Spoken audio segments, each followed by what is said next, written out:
କହିଥିଲେ କି ଯେ ସରକାର ଯଦି ଆସେ ଆମେ ପ୍ରତି ପଞ୍ଚାୟତରେ 100 ଲେଖା ଚାକିରି ଦେବୁ। হ্যাঁ সেগুড়াক ফালতু কথা, এগুড়াক দিবা স্বপ্ন। ভিডিଓ ବର୍ତ୍ତମାନ আরে বাবু শুଣ, 35 লক্ষ বেকার যুবক যুবতী এইনা ওড়িশারে, ইয়ে কেউ চাকরি দেই পকাইবে?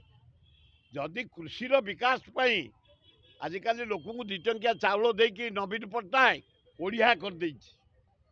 ଗାଁରେ ଶାଗ ପୋଟଳ ବି କେହି କରୁନାହାନ୍ତି। ଚତୁର୍ମାସିଆ ଦେଖିବ, ଯୋଉ ଗାଁକୁ ଯିବ ସଞ୍ଜ ହେଲେ ଜହ୍ନି ଫୁଲ ଫୁଟେ, କଖାରୁ ଫୁଲ ଫୁଟେ, କାକୁଡ଼ି ଫୁଲ ଦେଖିବ ବଗିଚାରେ, ହରଗୌରା ଫୁଲ। କେହି କିଛି କରୁନାହାନ୍ତି, ନା ପୋଟଳ ଲଗଉଛନ୍ତି। ଏଇଥିରେ ଲଗାଅ, କାହାକୁ ଦିଅ ଅଣ୍ଡା କୁକୁଡ଼ା ଚାଷ କରିବ, ପଇସା ଦିଅ ମାଛ ଚାଷ କରିବ, ପଇସା ଦିଅ ପୋଟଳ ଚାଷ କରିବ, ପଇସା ଦିଅ ପନିପରିବା ଚାଷ କରିବ, ମହୁ ଚାଷ କରିବ।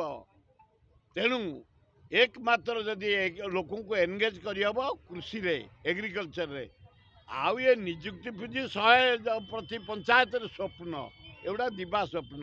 ମୋ ପୁତୁରାକୁ ଦେଖିଲେ କହି, ସେ ପୁତୁରା